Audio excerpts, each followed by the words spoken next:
자, 목사님을 보시고 사랑하고 축복합니다. 사랑하고 축복합니다. 미소를 보여주니까 얼마나 좋아. 자, 오늘은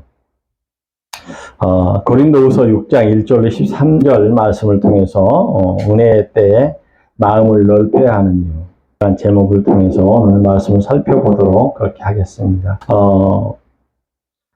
현재를 살아가는 우리는요, 사실 하나님의 은혜로 살아가는 존재들입니다. 하나님의 은혜. 목사님, 그게 무슨 말씀이세요? 이제 이렇게 얘기할 수 있어요. 하나님의 은혜가 어디 있어요? 나는 잘 모르겠는데, 이렇게 얘기할 수도 있잖아요. 근데 사실 알게 모르게 우리는 하나님의 은혜로 살아가고 있는 거예요. 하나님의 은혜 없이는요, 한시도 참된 그런 기쁨과 평안함을 맛볼 수가 없어요. 하나님의 은혜가 있기 때문에 우리는 참된 기쁨, 편안한 마음을 유지하며 살아갈 수가 있는 거예요. 우리 집사님, 이제 아드님이 드디어 이제 독립을 하잖아, 독립. 독립. 아까도 말씀드렸지만, 요즘 젊은 청년들이 독립을 한다는 게 이게 보통 일이 아니라니까요. 독립을 한다는 건 자기 스스로 직장도 구하고, 먹고 사는 문제도 해결하고, 또 주거지도 해결하고, 그 주거지, 먹고 사는 문제에 대한, 그 직장에 대한 어떤 책임감, 것들이 얼마나 그게 사실 부담이 되는지 몰라요. 요즘 청년들이, 이제 부모들의 너무 지나친 관심과, 그 다음에 이제 이 환경 자체가 그래요. 요즘 이 현대 사회가, 맨 핸드폰과 친구하고요. 오프라인 친구들이 많지가 않고 핸드폰과 그냥 집에서 그냥 친구 삼아서 그렇게 지내는 친구들이 많기 때문에 이렇게 자생적으로 자기 자발적으로 그런 독립을 할 수 있다라는 게 사실상 쉽지가 않아요. 근데 우리 집사님은 성공하신 거야. 근데 우리 집사님이 하나님의 은혜가 없었다면 지금 마음이 평안할까 안 평안할까? 불편해, 걱정되고 염려되고, 제가 밖에 나가서 어떻게 하고 살까? 내가 옆에서 지켜봐야 되는데, 이제 뭘 지켜봐, 다 큰애를. 그래서 근심 걱정을 딱 끊고, 그 자녀를 위해서 기도해주는 것. 하나님의 은혜를 더 구하는 것. 자녀에 대해서 자녀가 하나님의 은혜에, 풍성함으로 잘 견디고, 그 다음에 독립적인 그런 삶을 잘 살아갈 수 있도록 기도해 주는 거. 그것이 중요하다는 거요. 그래서 그런 하나님의 은혜가 우리는 항상 이렇게 많이 있는데, 사람들이 하나님의 은혜를 잘 몰라. 하나님의 은혜가 이제 뭐야? 일반적인 하나님의 은혜가 있어. 일반적인 거야, 이거는. 보편, 타당한 어떤 일반적인 은혜야. 이것이 뭐냐면, 우리가 지금 마시고 있는 공기, 산소, 이런 것들이 하나님의 은혜인 거예요. 하나님의 은혜. 하나님의 창조 원리에 의해서, 창조 법칙에 의해서 이 산소, 공기, 우리가 먹고 마실 수 있는 공기를 하나님께서 베풀어 주신 거야. 그래서 사실상 우리가 이제 공기가 흔하게 막 있으니까, 그게 뭐 고마운 것도 모르고 사는데, 사실상 이게 하나님의 창조 원리에서, 나타나는 그런 일반적인 은혜란 말이에요.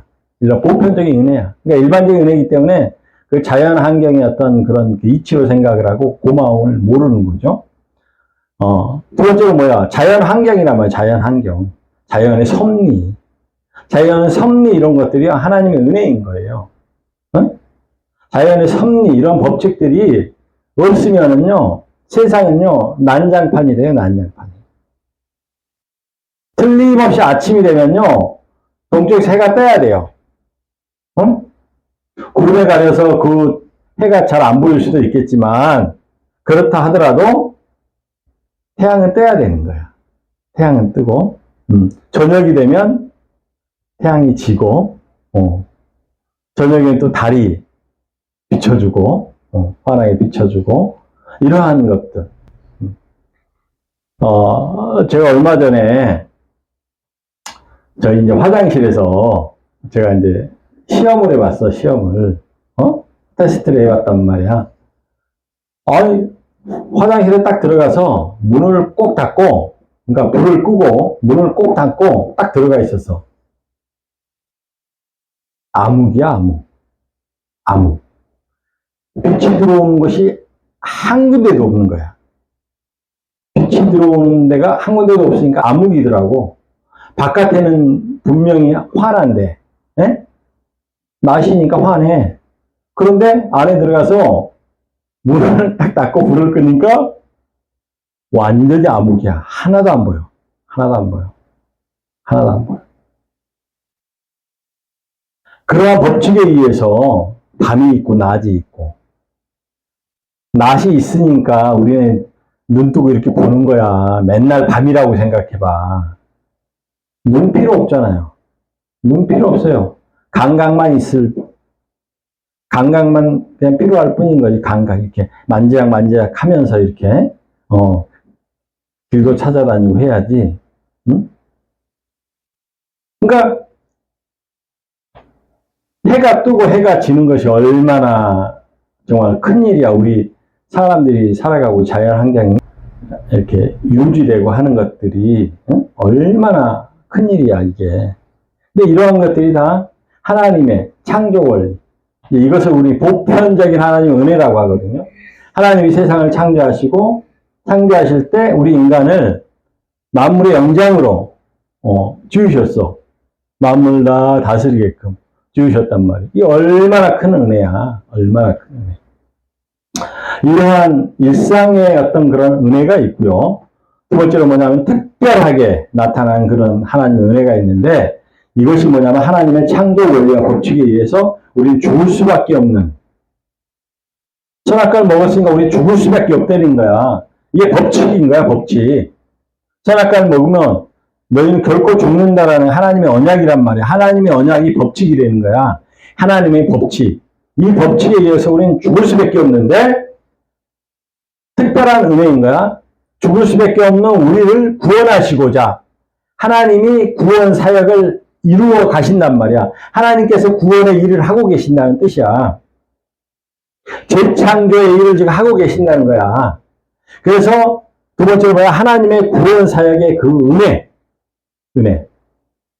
우리는 하나님의 이 구원 사역의 은혜 때문에 우리가 특별한 그런 이제 직분자들이 되어지는 거야.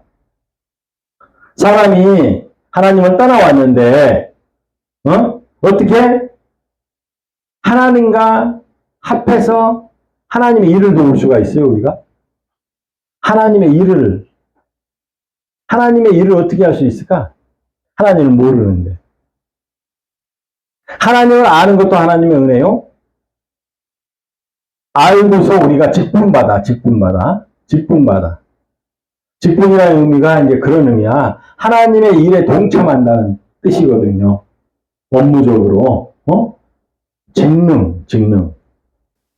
그 직능을 통해서 하나님의 일을 돕는 거란 말이야. 구원 사역의 일을. 하나님의 일을 도와야 되니까 우리는 어떻게 해야 돼요? 우리가 구원에 대해서 우리가 주도적으로 할 수가 없는 거예요. 하나님의 말씀과 하나님의 뜻을 우리가 찾아서 그 하나님의 말씀의 뜻대로 우리는 구원의 일을 도와야 하는데, 내 마음대로 막 구원의 일을 막 한다고 이렇게 하면 그게 이단 사입이야. 내 마음대로 하는 거야. 이단 사입이들은 내 마음대로 구원 사역을 하려고 하는 거예요. 근데 진짜 직분자들은, 하나님의 일을 돕는 자들은 아니에요. 하나님의 뜻과 하나님의 방식으로 하나님의 일을 돕는 거예요. 하나님의 일을. 목사님, 제가요, 하나님의 일을 언제 도왔어요? 나는 장애도 있고 그런데 어떻게 도왔어요? 나는 잘 안 도운 것 같은데? 이렇게 생각하시는 분도 있잖아. 응? 그렇지만 예수 그리스도의 이름으로 우리가 이곳에 모인 이것이 하나님의 구원 사역에 동참하는 거야. 하나님을 믿는 것이 예수 그리스도를 믿는 것이 구원 사역에 동참하는 거라고. 이게 동참. 하나님 나라의 일, 하나님의 구원 사역의 일에 동참하는 거란 말입니다. 응? 그러니까 이러한 하나님의 은혜를 알게 되면 우리가 그렇게 막 기죽고 막 내 스스로를 자책하면서 그렇게 살 이유가 없는 거예요. 자책과 회개가 어떻게 다른지 알아요? 자책은요, 유다가 예수님을 팔아먹고 회개하지 않고 구원 사역에 따른 그런 돕는 자의 배필로서 회개를 하지 않고 자기 스스로의 자책감을 가진, 죄책감을 가진 거야. 죄책감. 이 죄책감이 무서운 거예요. 이 죄책감은요, 예수님이 주관하는 것이 아니야. 이 죄책감이라는 것은. 예수님이 주관하는 것은 회개, 우리가 돌이키는 회개를 주관하는 것이라고 한다면, 죄책감은 사단이 주관하는 거야, 사단이. 사단이 주관하는 것은 뭐야? 사망으로 끌고 가려고 하는 거야. 그러니까 죄책감을 느끼는 사람들이 보면 이제 자살도 많이 하고 말이죠. 우울증도 많이 걸리고 이런단 말이에요. 이래. 이 죄책감. 그러니까 나는 몰라. 이게 이제 내가 지금 죄책감인지 하나님께 회개하는 건지 그걸 잘 몰라. 이걸 분명하게 알아야 되는 거야. 응? 죄책감이라는 것은 그렇게 무서운 거란 말이에요. 응? 그래서 그리스도인의 직분은 하나님의 은혜에 따라 구원 사역에 동참된 그런 상태를 의미하는데요. 그런데 문제가 있어, 이제 문제가. 이 특별한 하나님의 구원 사역에 동참하는 일에는요, 두 차원의 의미가 함께 존재하고 있다는 거야. 두 차원. 여기서부터 이제 말씀이 좀 어려워. 잘 들으셔. 두 차원의 의미가 함께 존재하고 있어.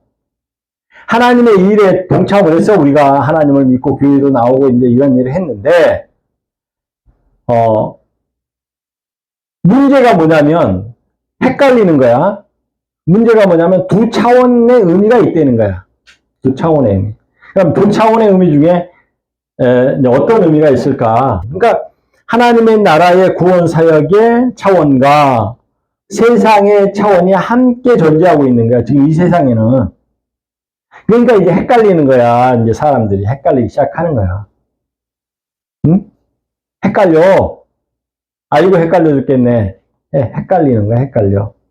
그러면서 이제 헷갈림 중에서도 남을 탓을 잘하는 사람들은 남을 탓하는 걸로, 하나님 나라의 그 구원사에게 동참을 하려고 하고, 남을 탓하는 거야. 남을 탓하고, 정죄하고, 하는 것으로 하려고 하고. 이게 왜냐면, 혼란스러우니까 그렇게 하는 거예요. 혼란스러우니까. 그래서 오늘 이 말씀을 잘 들으셔야 된다는 거야. 그래서, 어찌됐든 간에 문제는 뭐냐면, 이 세상, 하나님이 구원 사역을 이루어가고 있는 이 세상에는 두 차원이 함께 존재하고 있어. 그리고 공존하고 있어. 그리고 혼재되어져 있어. 섞여져 있단 말이야. 그래서 이게 참 힘든 거야. 그리고 그와 더불어서 뭐야? 구원 사역에 따른 그 때가 있어, 때. 때가 있어, 때. 그래서 구원 사역의 때는 어떤 거냐면, 커다란 맥락에서 보면, 커다란 맥락에서 구원 사역에 따른 때가 있는데, 이 때를 살펴보면, 구약과 신약으로만 일단 나눠보잔 말이야. 구약과 신약으로만. 그래서 구약은요, 유형적 하나님의 나라를 입성하는 과정 중에 인간들의 죄를 통해서 율법을 교육받아야 될 때인 거야, 구약은. 그래서 하나님의 나라에 입성하기 위해서는 뭐야? 민족을 이루어야 되고, 민족을 이루어야 되니까 하나님이 아브라함을 세우신 거야. 아브라함을. 그리고 뭐요? 땅이 있어야 되는 거야. 유형적인 하나님의 나라니까 땅이 있어야 된단 말이야, 땅. 그래서 가나안 땅이라는 그 땅을 이렇게 택하셨고, 그 다음에 이제 뭐야? 그 다음에 이제 민족도 택했고, 땅도 택했으니까 그 다음에 뭐야? 하나님의 나라에는 법이 있어야 되는 거야, 법. 법이 없으면 안 돼요. 세상 안에 하나님의 나라는 법이 있어야 되는 거예요. 법이. 법이 없으면은 난리도 그런 난리가 없어. 죄를 짓고서도 제가 죄인 걸 모른다니까? 우리나라도 지금 이제 법이 있잖아. 헌법이 있잖아. 법이 있어. 형법도 있고. 지금 없는 것 같아. 민사법도 있고 법이 있어요. 그래서 이 법에 따라서 옳고 그름을, 잘못하고 잘한 것을 이렇게 분별해내는 거야. 법이 없으면 나라가 아닌 거야.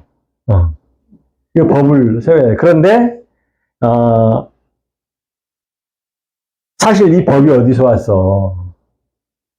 사람과 사람 사이에서 저 사람을 내가 한 대 때렸다고 쳐. 그럼 때렸잖아. 그럼 법적으로 폭행죄가 돼야 되는 거야. 폭행죄가 돼야 되잖아. 근데 법이 없으면 어떻게 돼요? 힘센 놈이 힘 약한 사람 때리고 마는 거야, 그냥. 그게 법이야. 주먹이 법이야. 응? 우리 장애인들은 어떻게 해야 돼? 맨날 그냥 밖에 나가서 오늘은 왼쪽 눈 그냥 펄해가지고 오고 말이야. 내일은 또 오른쪽 눈 펄해가지고 오고, 너무 이게 불합리하잖아. 법이 없으면 그렇게 된단 말이야, 법이. 그래서 하나님은 구약에서 죄가 간영한 애굽에서 죄로 인해서 아주 엄청난 불합리한 일을 당하는 거야. 이스라엘 백성들이. 그래서 이렇게 하니까 불합리하고 이게 죄구나. 이걸 알게 됐고 이제 출애굽을 하는 과정에서 그러면 이게 죄인데 그러면 어떻게 해야 되느냐? 하나님의 나라의 백성들이 함께 살아가야 되는데 하나님의 나라에서 그럼 어떻게 해야지 죄를 짓지 않느냐? 죄를 지었더라도 이걸 어떻게 옳고 그름을 판별해내냐? 이게 율법이란 말이에요. 그래서 율법 교육을 하는 거야. 광야에서 40년 동안 방황하는 게 쓸데없이 그냥 방황한 게 아니야. 불순종했기 때문에 방황을 했고 하나님 말씀에 불순종한 게 그게 죄라는 거예요. 그래서 죄를 교육하고 학습받고 하는 그러한 때가 있단 말이야. 그런 때가 있어. 네? 그래서 교회에서도 이런 교회법 이런 게 있어. 교회법. 그래서 교회에서 이제 교인이 되어지게 되면 직분자로서 교인이 있게 되면 교회에 이제 7일 받는 거야. 그래서 그 법이 있는 거예요. 법. 응? 규례와 법도에 따른 그 법이 있어. 그래서 그런 훈련을 잘 받아야 될 때가 있고, 그 다음에 이제 하나님 나라가, 이제 그러한 것을 이제, 죄가 죄인 것을 알고, 네. 율법도 알고, 이러다 보니까 또 생겨지는, 다음 단계에 또 죄가 또 있단 말이야. 그게 이제 그 우월의식으로 나타나는 그런 죄야. 그래서 우월의식에 의한 율법주의라는 게 우월의식이에요. 우월의식. 자기만 우월화되는 거야. 율법을 지키지 않는 사람들은 죄인이고 천박하고 혐오스럽고 지킨 자기들만 우월하고 그러니까 우월주의. 그래서 이 우월주의를 극복하기 위해서 이제 예수 그리스도께서 이제 이 땅에 오시는 거거든요. 예수님은 이제 어떻게 하셔? 마음의 성전을 짓고 가난하고 굶주리고 아픈 자들 이런 자들 편에 서서 그런 자들을 구원하기 위해서 죄인들을 구원하시기 위해서 그러한 일들 하시는 거야. 요게 이제 은혜의 때라는 거야. 은혜의 때. 내가 잘해서 구원받고 하나님한테 칭찬받는 것이 아니라 하나님의 은혜로 믿음이 생겨서 그 믿음에 의해서 내가 구원받고 하나님께 칭찬 듣고 이렇게 되어진다는 거예요. 그래서 은혜의 때가 있다라는 거야. 그래서 잘 들으세요. 그래서 이제 오늘 말씀은 뭐냐면 신약의 그 은혜의 때에 따른 이 두 차원을 이제 얘기하려고 그래, 지금서부터. 자, 그렇다면 신약에서 말하는 구원 사역에 따른 세상 차원은 무엇을 말하는 걸까요? 바로 세상은요, 하나님의 은혜를 입어 직분받은 사람들이 비방받는 곳이라는 거야. 비방받는 곳이야. 세상에서는 하나님의 은혜를 입어 직분받은 사람들을 비방한다니까? 그런 차원이 하나 있어. 그런 차원이 하나 있어. 그 차원과, 두 번째가 뭐냐면, 하나님 나라의 차원이 있는데, 이 하나님의 나라의 차원은 뭐야? 바로 직분받은 그리스도인이 세상 사람들에게 비방받지 않고, 무엇이든지 아무에게도 꺼리키지 않게 하기 위해 하나님께서 은혜를 베풀어 주심을 말하는 거야. 그러니까 하나님의 은혜를 베풀어서 저들이 우리를 비방한다고 하더라도 비방하잖아요. 비방을 겪는 것이 세상적인 방식이야. 세상은 우리를 비방을 하는데 하나님 나라의 차원을 우리는 또 가지고 있으니까 이 비방을 어떻게 해요? 이 비방을 꺼리끼잖아. 비방에 대해서 꺼리끼잖아. 담담히 있다라는 거야. 이것이 뭐냐? 하나님의 은혜라는 거야. 하나님의 은혜를 통해서 우리는 아무에게도 꺼리끼지 않고 또 비방을 비방으로 받지 않는 거야.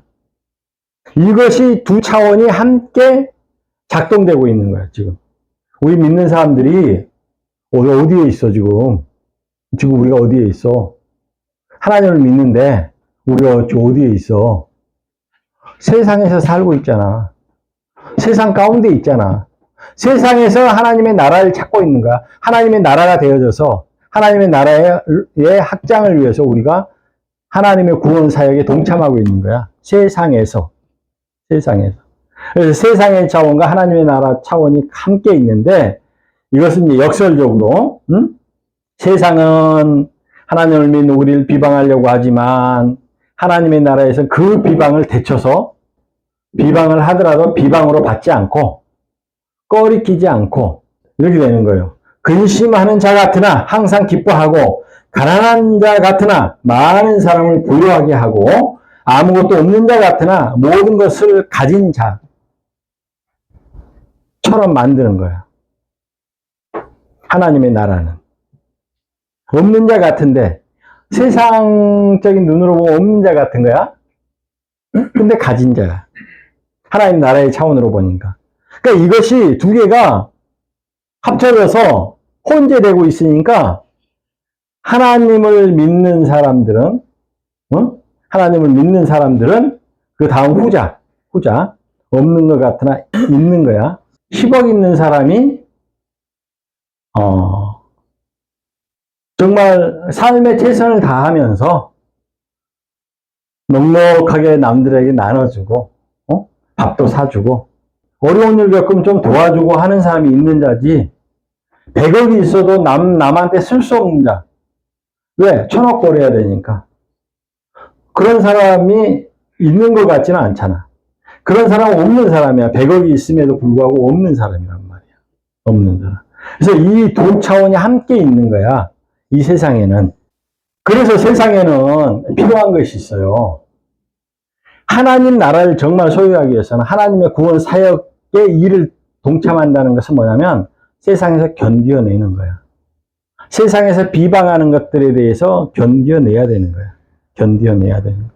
견뎌낸 사람에게는요, 이제 깨끗함과 지식과 오래 참음과 자비함과 성령의 감화와 거짓이 없는 사랑과 진리의 말씀과 하나님의 능력으로 의의 무기를 좌우에 갖게 된다는 거야.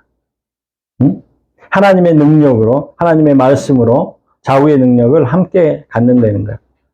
좌우의 능력이 뭐야? 두 차원을 얘기하는 거야, 두 차원. 두 차원을 얘기하는 거야. 그래서 한번 생각해 봐. 내가 하나님을 믿어. 하나님 나라에 속한 백성이야. 네? 그런데 세상 사람들을 전도해야 되는데 세상 사람들을 무시하는 거야. 세상 사람들을 정죄하는 거야. 세상 사람들을 괄시하는 거야. 이렇게 되어지게 되면 좌우 날개가 아니라 한쪽 날개만 가지고 있잖아. 한쪽 날개만 가지고 있는 거잖아요. 그래서 어차피 이 세상에 우리가 살아가고 있는 죄가 관여한 것에서 살아가고 있는 우리는 죄가 관여한 세상에 살아가는 사람이든 하나님의 나라의 구원사에게 동참해서 살아가는 사람이든 간에 그것이 중요한 것이 아니라 지금 현재 우리가 살아가고 있는 이 세상은 내가 하나님 나라의 백성이라고 자랑하는 것이 아니라 이스라엘 백성이 그랬잖아요. 이스라엘 백성이 자기네가 하나님이 선택한 백성이라고 엄청나게 우월감이 있단 말이에요. 자기들은 특별하다는 거야. 자기네만 선택받아 특별하다. 이것이 아니라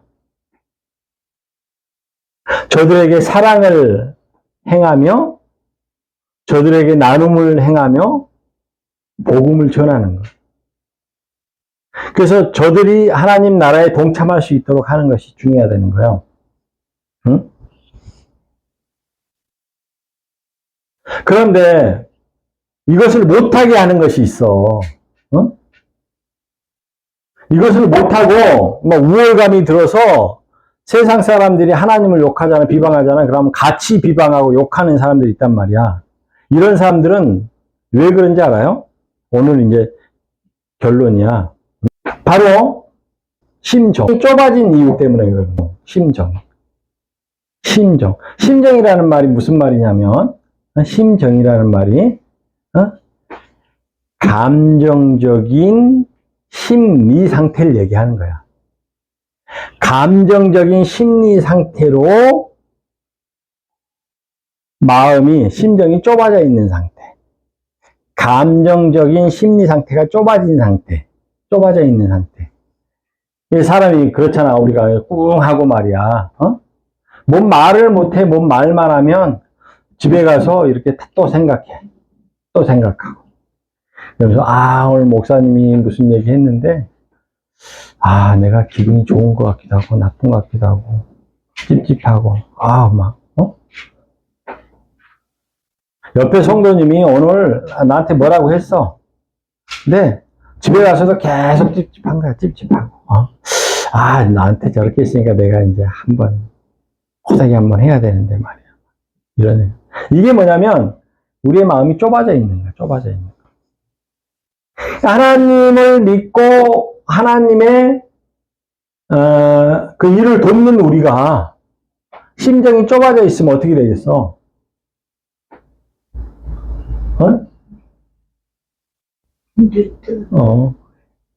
힘들어, 마음이 좁으면. 꽁 하고, 목사님이 나보다 저 집사님을 더 훌륭하게 생각하는 것 같고, 더 좋게 말하는 것 같으면 삐지고, 하나님의 일을 하면서 삐지는 사람이 얼마나 많은지 알아요? 삐지는 거는 아무것도 아니야. 상처를 받아. 상처받는 건 아무것도 아니야. 아주 괴팍하게 변해요. 복수를 하는 거예요. 목사님한테 복수를 한다니까? 목사님한테 복수를 해. 심정이 좁아 있으면 그렇다는 거야. 하나님의 일을 돕는 자들이 심정이 좁아 있으면 그렇다는 거야.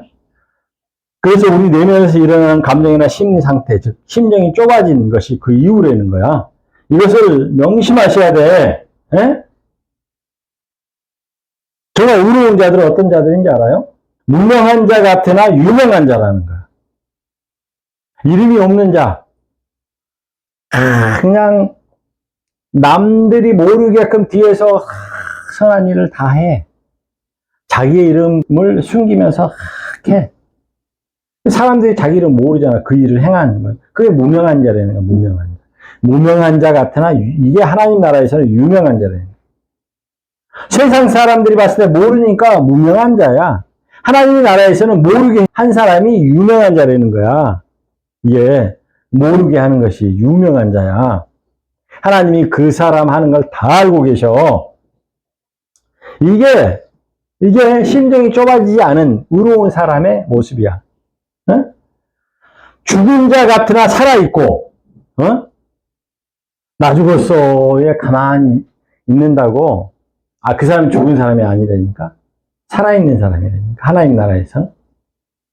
징계받은 자 같으나 죽지 않고 근심하는 자 같으나 항상 기쁨이 있는 자. 응? 우리 교회가 그렇게 재정이 넉넉하지 않아. 어? 다른 교회에서 봤을 때 우리 교회가 막 근심이 많고 이럴 것 같아. 근데 우리 교회는 기쁨이 넘치잖아. 어? 기쁨이 넘치잖아요. 근심하는 자 같으나 기쁨이 넘치는 자야. 세상 사람들이 봤을 때는 우리 겉모습만 보고 그냥 근심이 많은. 저기는 장애인들하고 예배드려서 좀 그렇게 이러면서 그냥 선입견을 가지고 이렇게 바로. 근데 실제로는 뭐야? 응?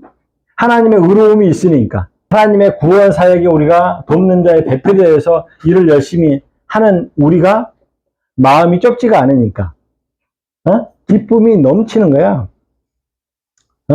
우리 여기서 집사님도 뭐야? 아드님이 독립한다고 나가려고 할 때 근심이 생기거든요. 그러니까 근심이 생기는 순간 뭐야? 나는 마음이 좁아진 상태야. 나는 마음이 좁아져 있어. 마음이 좁아져 있는 사람들이 하나님의 일, 그 큰 일을 할 수가 없어요. 사고가 자꾸 주입되는 망상 속으로 빠져들어가는 거야. 심정이 좁아진 사람. 심정이. 마음이 좁아진 사람. 그래서, 사실, 팩트에 입각해서, 그것을 넉넉한 마음을 가지고, 이렇게 해야 된다. 자, 그러니 하나님께서는 자녀에게 말하는 것과 같이 말하는 게 은혜인데, 너 마음이 너무 좁아졌어. 자녀에게 말하듯이 하는 것.